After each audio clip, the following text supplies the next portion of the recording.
Masih terkait dengan serba-serbi dan kesalahkaprahan jamaah di dalam menjalankan ibadah haji dan umrohnya. Saya ambilkan kisahnya atau ceritanya dari salah satu buku saya yang berjudul Menjadi Haji Tanpa Berhaji. Khususnya terkait dengan jamaah yang berdoa tetapi lupa kepada Tuhannya. Padahal orang berdoa itu kan sesungguhnya sedang bermohon kepada Allah, kepada Tuhannya. Dan melakukan interaksi dengan Dia. Kenapa bisa terjadi seseorang membaca doa tetapi lupa kepada Tuhannya? Apakah doa yang seperti ini mustajab meskipun dilakukan di tanah suci di sekitar Baitullah? Mari kita lakukan kajian kritisnya di program Perspektif kali ini.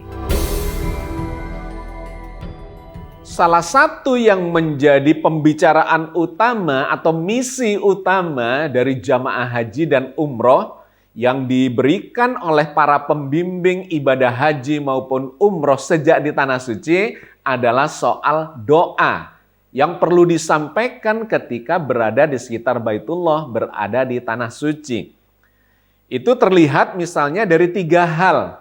Yang pertama, betapa pentingnya terkait dengan doa itu kemudian dicetak di dalam bentuk buku-buku doa yang ketika jamaah melakukan ritual-ritual hajinya tidak boleh lupa itu buku doa, bahkan sampai dikalungkan supaya setiap kali dia berdoa di tanah suci, di tempat-tempat tertentu, dia bisa membuka bukunya untuk melantunkan doa seperti yang diajarkan saat manasik. Yang kedua, tidak sedikit jamaah haji dan umroh itu yang dititipi surat cinta. Surat cinta dari keluarganya, dari saudaranya, dari famili atau anaknya, bahkan istrinya atau orang tuanya, atau para sahabatnya. Titip surat untuk dibacakan doa itu di depan Baitullah.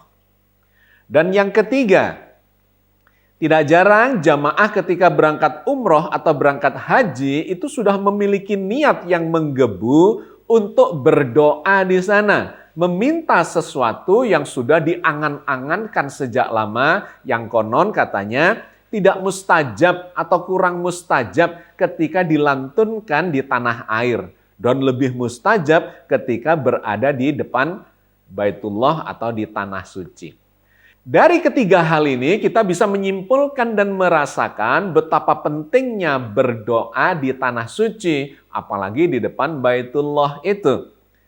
Tetapi menariknya ketika kita cross-check ke dalam Al-Quran Al-Karim, tidak ada perintah secara tegas untuk melantunkan doa di tanah suci di depan Baitullah itu. Yang diperintahkan secara tegas di dalam Al-Quran terkait dengan ritual peribadatan haji itu adalah berzikir. Sangat menarik ketika kita eksplor ayat-ayat terkait dengan pelaksanaan ritual haji dan kemudian dikaitkan dengan esensinya bahwa ibadah haji itu adalah untuk mempelajari, memahami napak tilas kedekatan antara Nabi Ibrahim dengan Tuhannya, dan kemudian itu ditanamkan di dalam kesadaran beliau sampai memunculkan karakter berserah diri hanya kepada Allah. Yang kemudian itu digambarkan dalam berbagai ayat sebagai bentuk zikrullah.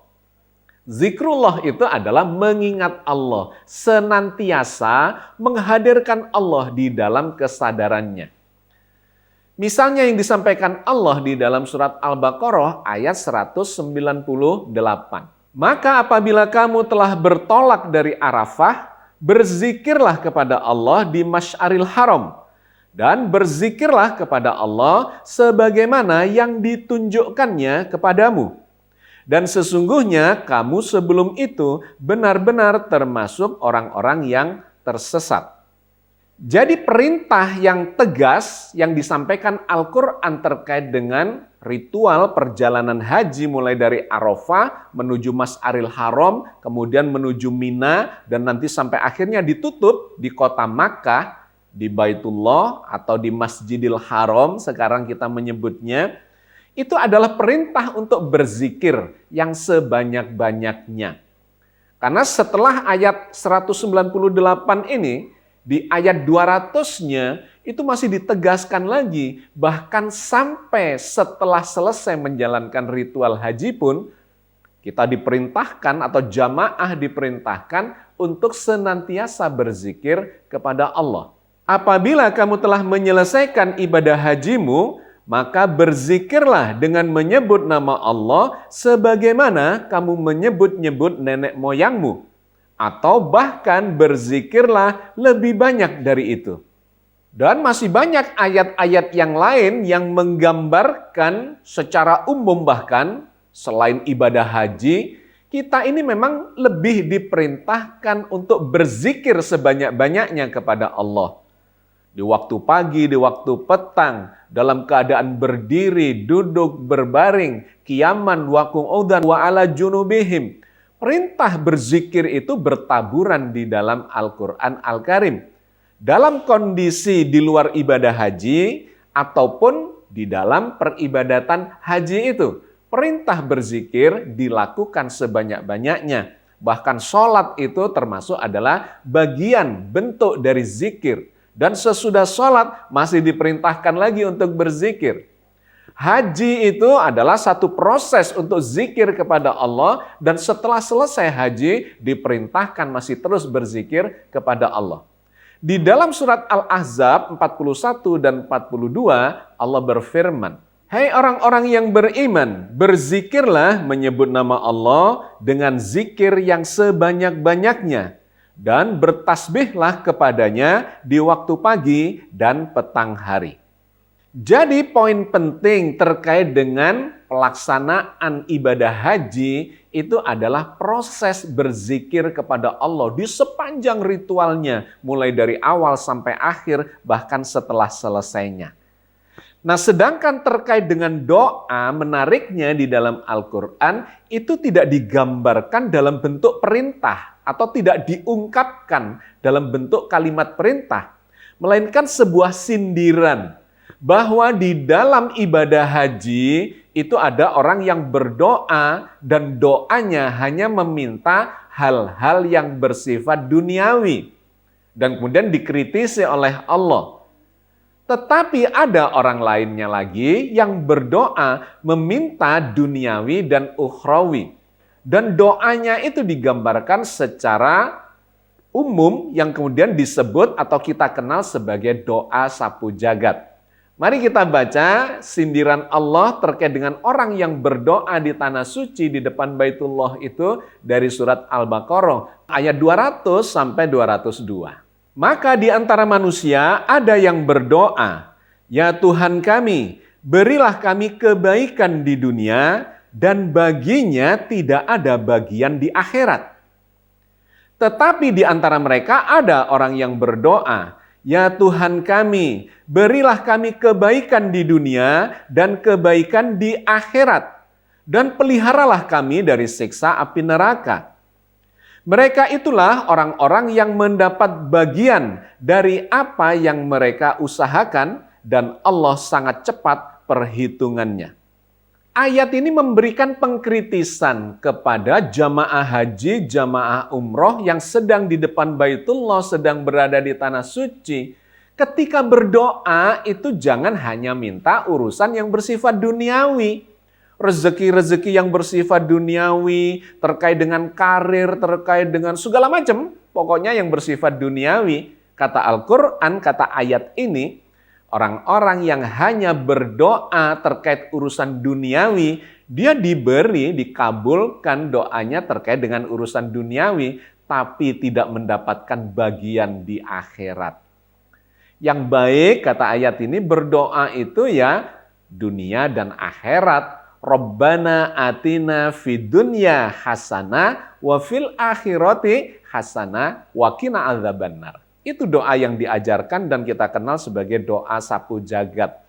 Menariknya, kalimat-kalimat atau ungkapan doa yang disampaikan di situ tidak menyebut secara spesifik, melainkan lebih menunjukkan keberserah dirian kepada Allah untuk diberikan kebaikan duniawi, kebaikan ukhrawi, dan dihindarkan dari siksa api neraka. Bentuk kebaikan itu apa? Terserah kepada Allah yang paling tahu, yang maha bijaksana, maha berkehendak, maha pemurah, pasti akan memberikan yang terbaik buat kita. Jadi sahabat sekalian, poin pentingnya sesungguhnya haji dan umroh berada di tanah suci itu adalah pelajaran zikrullah dan kemudian berserah diri kepada Allah untuk mengatur kehidupan kita baik di dunia maupun di akhirat dengan segala kebaikan-kebaikan yang dipilihkan oleh Allah dan kita dihindarkan dari siksa api neraka.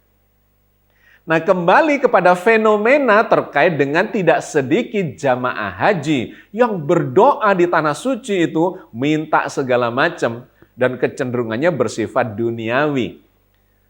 Nah, yang demikian ini dikritik oleh ayat itu tadi dan lebih jauh lagi bahkan ada orang-orang yang berdoa dalam beberapa klasifikasi ini. Doanya itu adalah doa yang tidak dipahaminya. Misalnya, karena dia ini sudah dibimbing, diberikan bimbingan ibadah sejak di tanah air dengan sedemikian banyak doa, dan kemudian dia tidak bisa menghafalkan, maka dikalungkanlah buku doanya itu, yang kemudian dibaca setiap kali dia berada di tempat-tempat yang disebut sebagai tempat mustajab. Dan ketika mereka membaca doa-doa dari buku doanya itu, saya lihat banyak di antara jamaah sesungguhnya tidak memahami apa yang sedang dibacanya. Kecuali hanya melaksanakan apa yang dimanasikkan kepada dia, bahwa di tempat ini harus baca doa ini, di tempat itu baca doa itu, di sana baca doa yang lainnya lagi. Kemudian dia cepat-cepat membaca itu tanpa melakukan penghayatan. Ini adalah kelompok yang pertama. Ini yang saya sebut sebagai membaca doa, bermohon maunya, tetapi yang diingat bukan Allah, tidak terjadi penghayatan interaksi dengan Allah, melainkan pikirannya adalah sekedar membaca doa, tetapi sesungguhnya hatinya tidak berdoa. Ini yang paling fatal ya terkait dengan kesalahkaprahan di dalam melakukan ibadah haji maupun ibadah umroh. Yang kedua adalah bacaan yang dituntunkan oleh para mutawif. Untuk kepraktisan biasanya para mutawif di sana, mutawif adalah pembimbing ibadah atau pembimbing ritual yang membacakan doa-doa itu tanpa jamaah harus membaca atau membuka buku-buku doanya. Didiktekan, dibimbing oleh mutawif, Allahumma Rabbana atina fid dunya hasanah, misalnya doa-doa seperti itu, atau doa-doa yang lainnya yang minta sehat, minta rezeki, minta dicukupkan dan sebagainya yang didiktekan oleh para mutawif, tetapi jamaah ini menirukan tanpa paham maksudnya. Nah, ini kurang lebih sama dengan yang pertama tadi. Membaca itu kadang-kadang masih lumayan karena membaca teks Arabiknya atau mungkin Arab Latinnya dan di bawahnya ada terjemahannya. Masih lumayan mendapatkan makna dari terjemahannya. Tetapi ketika didiktekan dan dia tidak paham apa yang sedang dibaca, maka ya dia akan membeo begitu saja, menirukan apa yang dibacakan atau diucapkan oleh para mutawifnya. Yang ketiga adalah ketika seorang jamaah membacakan titipan surat dari sahabatnya, dari keluarganya, dan sebagainya, dari handetolannya, dibacakan di sana, tetapi hatinya sesungguhnya tidak berdoa, kecuali hanya membacakan titipan amanah dari orang yang menitipkan doa itu. Ini adalah salah satu kesalahkaprahan lagi, yang menggambarkan seakan-akan doa yang dilantunkan di tanah suci itu lebih mustajab dibandingkan dengan doa yang disampaikan di tanah air. Padahal doa itu kaitannya adalah dengan penghayatan, dengan kesungguhan, dengan keterjepitan, dengan keteraniayaan misalnya yang membutuhkan Allah dengan sebenar-benarnya. Maka belum tentu orang yang berdoa di tanah suci itu menjadi lebih mustajab dibandingkan dengan doa di luar tanah suci. Ketika yang di luar tanah suci itu adalah doa yang penuh penghayatan, penuh pengharapan, penuh permohonan, dan seterusnya sangat dekat kebergantungannya bahkan hanya kepada Allah, dibandingkan dengan di tanah suci hanya sekedar membacakan surat doa itu. Maka Al-Quran menggambarkan itu sebagai doa yang lalai. Kayaknya membaca doa, kayaknya melantunkan doa, tetapi hatinya tidak berdoa. Allah berfirman misalnya di dalam surat Al-Ahqaf ayat 5. Dan siapakah yang lebih sesat daripada orang-orang yang berdoa kepada selain Allah yang tidak dapat memperkenankan doanya sampai hari kiamat? Dan mereka lalai dari doa yang mereka lantunkan itu. Maka doa yang mustajab itu sesungguhnya adalah doa yang penuh penghayatan, yang penuh pengharapan seperti disampaikan Allah di dalam surat Al-Baqarah 186. Dan apabila hamba-hambaku bertanya kepadamu tentang aku, maka katakanlah bahwasanya aku dekat. Aku menjawab permohonan orang-orang yang berdoa apabila ia memohon kepadaku. Maka hendaklah mereka memenuhi perintahku dan hendaklah mereka beriman kepadaku agar mereka selalu berada dalam kebenaran. Ayat ini mengajarkan kepada kita secara umum sesungguhnya doa yang dijawab oleh Allah adalah ketika kita berdoa hanya kepada Allah dengan penuh pengharapan, mengikuti perintah-perintahnya, menjauhi larangannya, dan kemudian meyakini, beriman tanpa ragu-ragu bahwa Allah akan mengabulkan doanya dan insya Allah Allah akan memberikan jawaban atas doa yang dilantunkannya itu.